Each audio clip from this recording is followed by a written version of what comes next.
I'm Nikolaï Ray, CEO of the MREX, and today I'm lucky to have as my guest Clint Miller, who's director of InvestRes. We're here in Orlando for a conference at the moment, and Clint has been kind enough to come and not only be on the panel with me, but also come and spend some time with me here. So thanks for being there, Clint. Thanks for having me.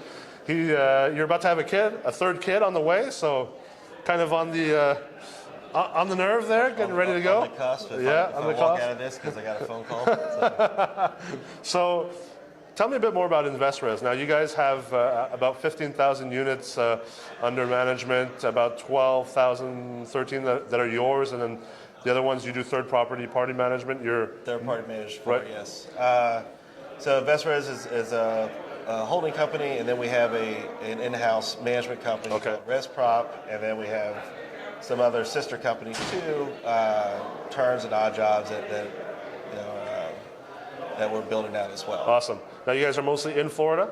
Florida, Texas, Colorado, and Arizona. Okay, so all over the place. Yes. And how's the multifamily business doing right now? It's good. It's the as prices are creeping up everywhere. With the cap rates coming down. So. But I think the overall demographics are still positive. Deals are still getting done. It might be a little bit tougher to hit certain return thresholds, but it's not to say that you can't find those deals. Yeah. So. Do you feel that the cap rate's going to hold for a while, or? I don't know. I mean, if we had a crystal ball. It's tough. I think in certain markets there's better plays than others. We went very heavy in some Texas markets last year. We just closed on a Dallas asset 2 weeks ago. Yep. We did Jacksonville and Fort Myers 60, 90 days ago. So keeping an open mind to markets that have good demos of there's future growth there's some long-term plays. Yeah, I think will make the difference. Now, a lot of people that follow this show and listen to what we talk about are obviously small mid-cap investors in multifamily. Some are private owners, some are syndicators and whatnot. You guys being at the 15,000 unit mark, you're kind of in the middle of not quite REIT territory, and being at that huge institutional level, but also you're above the private market, if you wish. What would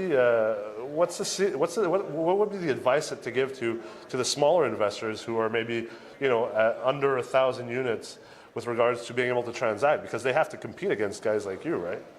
Yeah. So we are. I would say like a middle market player still, right. But we have institutional reporting background. Yeah. So what you get from us will be almost the same as you get from a REIT. Right. Except that you have more access to obviously the management and the executive team.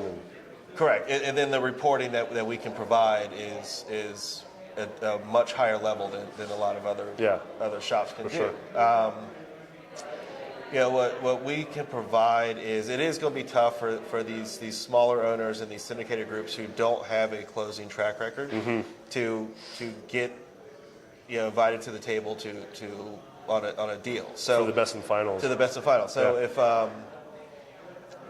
you're out of state buyer trying to buy something in Tampa and going against a group like similar to ours or another institutional investor, it's going to be very difficult to do, unless you're willing to get very aggressive on your right. LOI, which is higher offer, lower cap rate, maybe a large amount of hard money down day one, stuff like that. Where we come into play is we can help with some of your underwriting to help tighten that up, so you can get more aggressive on things. Our due diligence process is very, very intense, and it's similar to it's the same process as if we're buying the deal, and the reporting package that comes with that it's a lot of data that helps you make the determination before you exit DD. Do I move forward? Can I get more aggressive on my underwriting? And tighten up my returns. Now, you talked. We were talking about a bit earlier with James, and you were talking about finance and how obviously smaller syndicators or the syndicator groups are mostly getting their capital from from LPs, from I guess what you would call real estate angel investors or passive investors. You guys are dealing a lot more with, I believe, private equity funds and family offices. What's the difference like, or what's the level of sophistication needed to be able to deal with these family offices? I think the sophistication needed is why we have that institutional type of reporting. They're going to want to have crisp, clean reports that make sense not only to them but to then their investors as well. A simple Excel spreadsheet showing the revenue and expenses and cash flow isn't going to that's not going to cut it. No. And so taking that ability and showing that has been helpful. So when we do go out and try to do a JV on a deal or raise funds or capital for some of our funds, we have a track record that we can show them.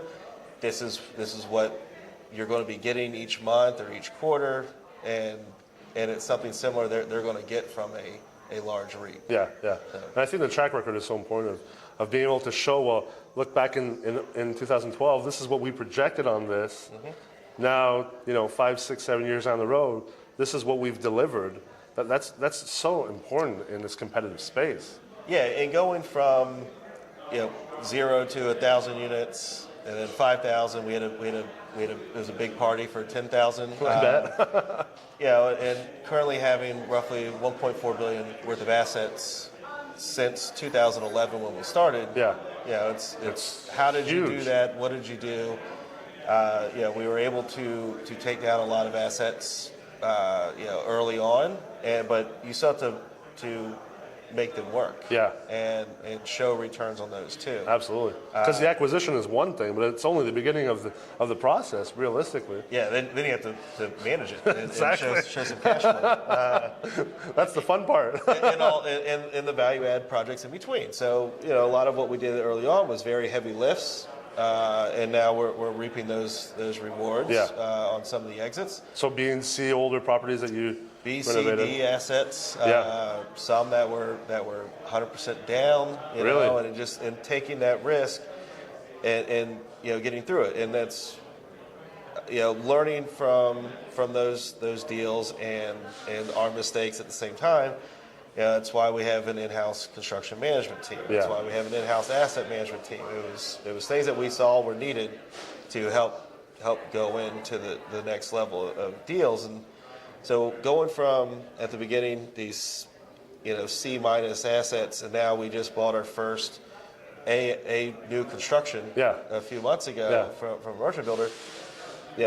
We've got the experience from of dealing hard, with heavy lift to we just bought this from a developer, and let's finish up with the lease up and then it just stabilize and pretty much focus on that. Awesome. Well, thank you very much for taking the time to sit down with me, and it was a pleasure meeting you today and having you here, and I'm sure we'll see each other soon. For everyone listening to this show, to this episode, I invite you to go on the MREX's website. In the upcoming months, we will be launching the multifamily real estate weeks, especially in the southeast of the U.S. So if you want to come to one of those events, they're going to be awesome events. We're expecting between 500 and 600 investors and professionals at these events, and we certainly look forward to meeting you. So thank you very much, and until next time, I'm Nikolaï Ray.